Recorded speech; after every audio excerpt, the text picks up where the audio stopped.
RSUD Haulusi Ambon digembok karena tak bayar harga lahan. Berikut penjelasan Sekda Maluku. Sekretaris Daerah Provinsi Maluku Sadali I mengungkapkan alasan belum dibayarkan harga lahan ke pemilik tanah Yohanes Tisera.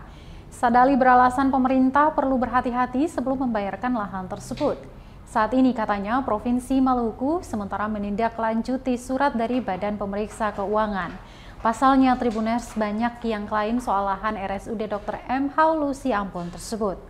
Lanjut dijelaskan terkait dengan penggembokan, pihaknya telah memerintahkan Biro Hukum untuk menangani masalah tersebut. Diketahui penggembokan di RSUD Haulusi telah dilakukan oleh kuasa hukum Tisera sekitar pukul 7.30 waktu Indonesia Timur pada Kamis kemarin. Mulai dari pintu gerbang utama dan pintu keluar digembok.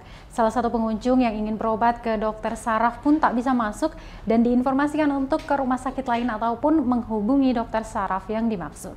Kuasa hukum Tisera Adolf Gerrit Suryaman mengatakan pihaknya terpaksa menggembok rumah sakit lantaran pemerintah Provinsi Maluku tak ada etikat baik dalam melunasi pembayaran lahan tersebut.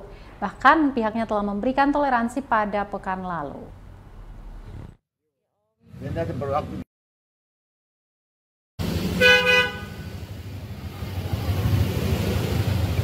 Perintahkan Biro Hukum OPD terkait untuk melakukan konsolidasi terkait dengan itu. Karena memang di situ banyak kepentingan yang mengklaim punya lahan. Oh, siap-siap Pak. Karena juga hati-hati dalam mengambil langkah. Bapak untuk sementara ini masih perlu ditelaah ya? Ya, bukan. Ada surat dari BPK nanti kita tindak lanjuti. Karena banyak yang klaim tentang lahan ini.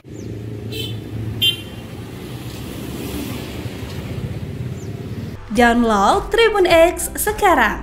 Menghadirkan lokal menjadi Indonesia.